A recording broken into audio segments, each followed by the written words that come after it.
bersama kami kelompok 8. Pada podcast kali ini kami akan sedikit berbincang-bincang mengenai hasil penelitian dari kelompok kami yang bertemakan kualitas sarana dan prasarana dalam proses perkuliahan di Prodi Ilmu Administrasi Negara Universitas Nusa Cendana Kupang. Namun sebelum itu, saya akan memperkenalkan diri terlebih dahulu. Nama saya Cantika Aulia Cahyani Patiraja dengan NIM 2303010209 sebagai moderator, dan kedua narasumber saya. Hai, saya Arfida Sikandiku dengan NIM 23030110. Dan saya Faris Anggraini Derik dengan NIM 2303010210.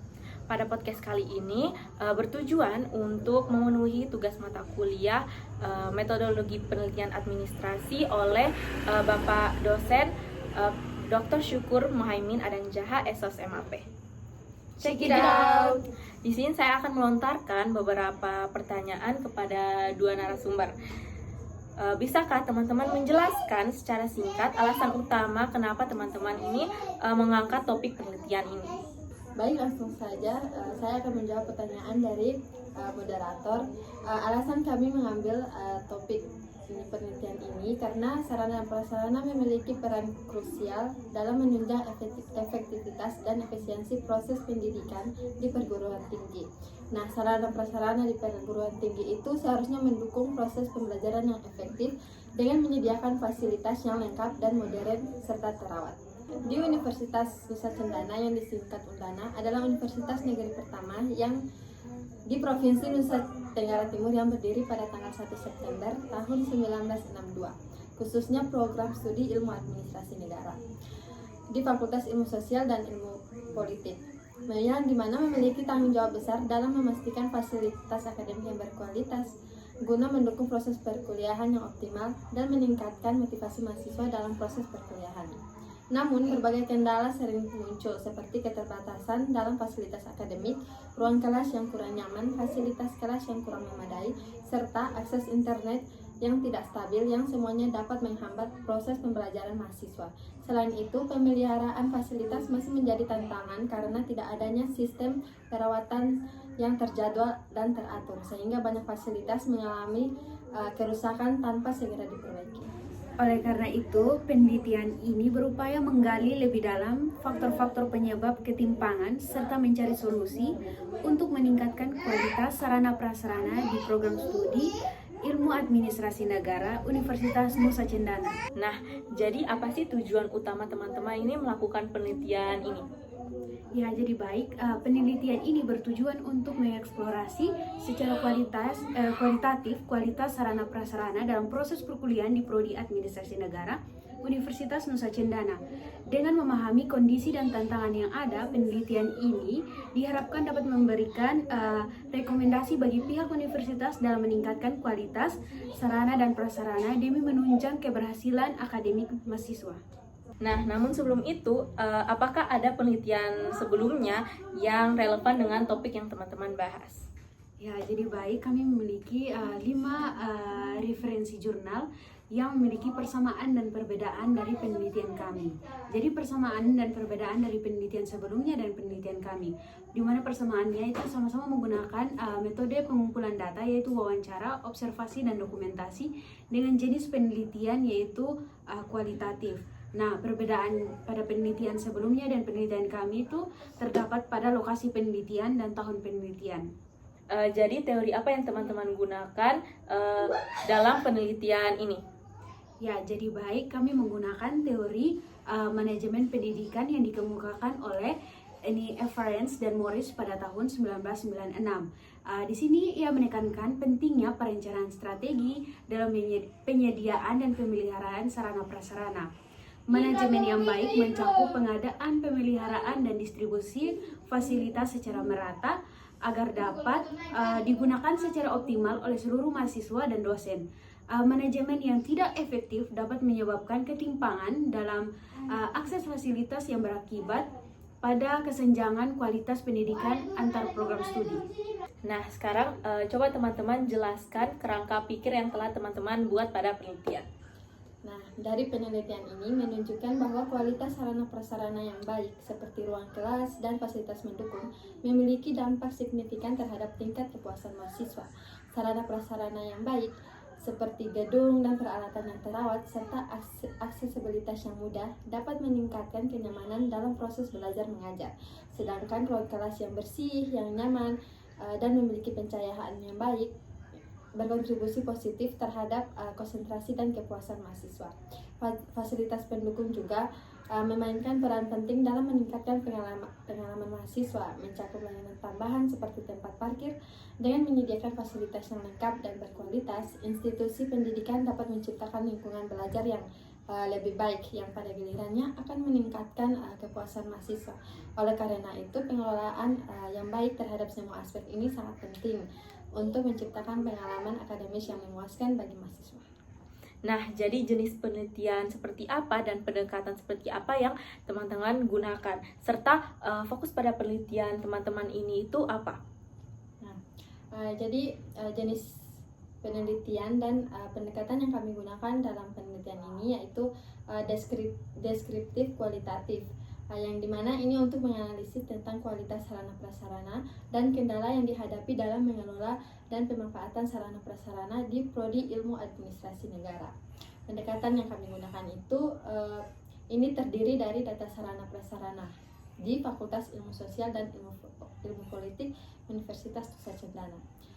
Fokus penelitian kami itu analisis kualitas sarana dan prasarana dalam mendukung proses pembelajaran di program studi Ilmu Administrasi Negara di Universitas Nusa Cendana.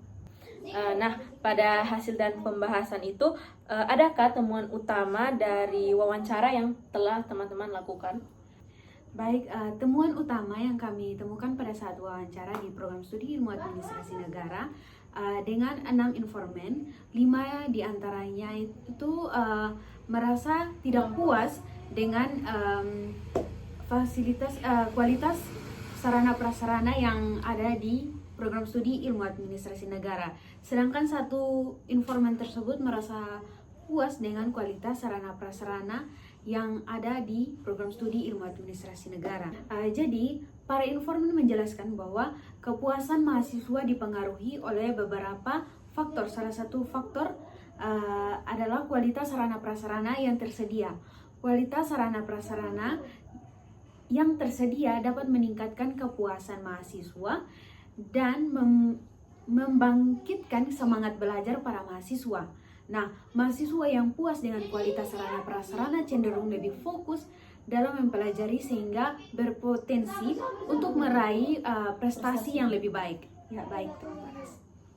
Nah, jadi dari hasil penelitian yang telah teman-teman sampaikan tadi itu dapat saya simpulkan bahwa sarana dan prasarana ini memiliki peran yang sangat penting dalam menunjang efektivitas dan efisiensi proses pembelajaran di program studi Ilmu Administrasi Negara Universitas Nusa Cendana Kupang. Nah, kualitas sarana dan prasarana yang memadai seperti ruang kelas yang nyaman, akses internet yang stabil, serta fasilitas akademik yang lengkap itu juga berkontribusi terhadap keberhasilan akademik mahasiswa dan efektivitas pengajaran dosen ya teman-teman. Ya.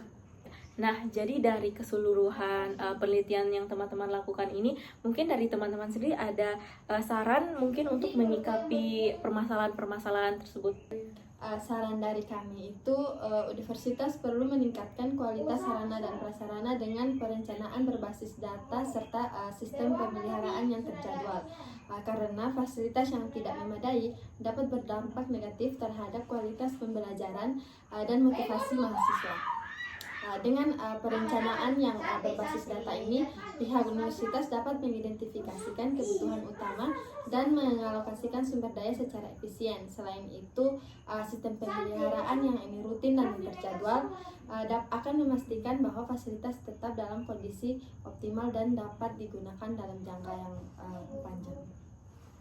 Nah, jadi baik, partisipasi mahasiswa juga dan dosen dalam evaluasi serta pengawasan sarana dan prasarana harus ditingkatkan untuk memastikan fasilitas yang tersedia dan benar-benar sesuai dengan kebutuhan akademik. Kampus dapat mengadakan forum diskusi atau survei terkait untuk mengumpulkan masukan dari mahasiswa dan dosen dengan adanya keterlibatan aktif dari penggunaan utama fasilitas universitas dapat mengelola dan mengembangkan sarana prasarana. Nah, terima kasih karena teman-teman sudah mau menjelaskan dan berbagi sedikit pengetahuan baru tentang penelitian yang telah teman-teman lakukan. Nah, mungkin di sini teman-teman boleh cerita sedikit tentang kendala apa saja yang teman-teman hadapi pada saat proses wawancara dan tips and triknya untuk menghadapi kendala-kendala tersebut. Pada saat kami melakukan wawancara di program studi ilmu administrasi negara dengan beberapa informan, kami sebagai pewawancara memiliki gaya komunikasi yang formal dan langsung, sementara narasumber lebih nyaman dengan gaya komunikasi yang informal dan bertele-tele. Nah, kami sendiri sebagai pewawancara itu mungkin merasa narasumber tidak memberikan jawaban yang lugas, sementara narasumber memberikan mereka merasa diinterogasi pada saat kami wawancara karena pertanyaan kami langsung mendalam, dan mereka sendiri sebagai informan tidak nyaman untuk berbagi informasi secara detail. Nah, dari permasalahan yang sudah dijelaskan oleh teman Arfilda itu, cara untuk mengatasi perbedaan gaya komunikasi antara wawancara formal dan narasumber informal, kunci utamanya yaitu adalah fleksibel, yang dimana pewawancara perlu menyesuaikan gaya bicaranya menggunakan pertanyaan terbuka, mendengarkan secara aktif dan menciptakan suasana nyaman. Tujuannya agar narasumber merasa dihargai dan bebas berbagi informasi secara detail, meskipun dengan gaya berceritanya yang lebih panjang. Nah, terima kasih kepada dua narasumber kami, yaitu teman Arfilda dan teman Faras, karena telah membagi pengalaman mereka dalam meneliti dan mewawancarai gitu. Jadi cukup sampai di sini podcast kami hari ini, dan sampai jumpa. Semoga bermanfaat. Jangan lupa lupa like, comment, and share ya guys. See you. Bye-bye.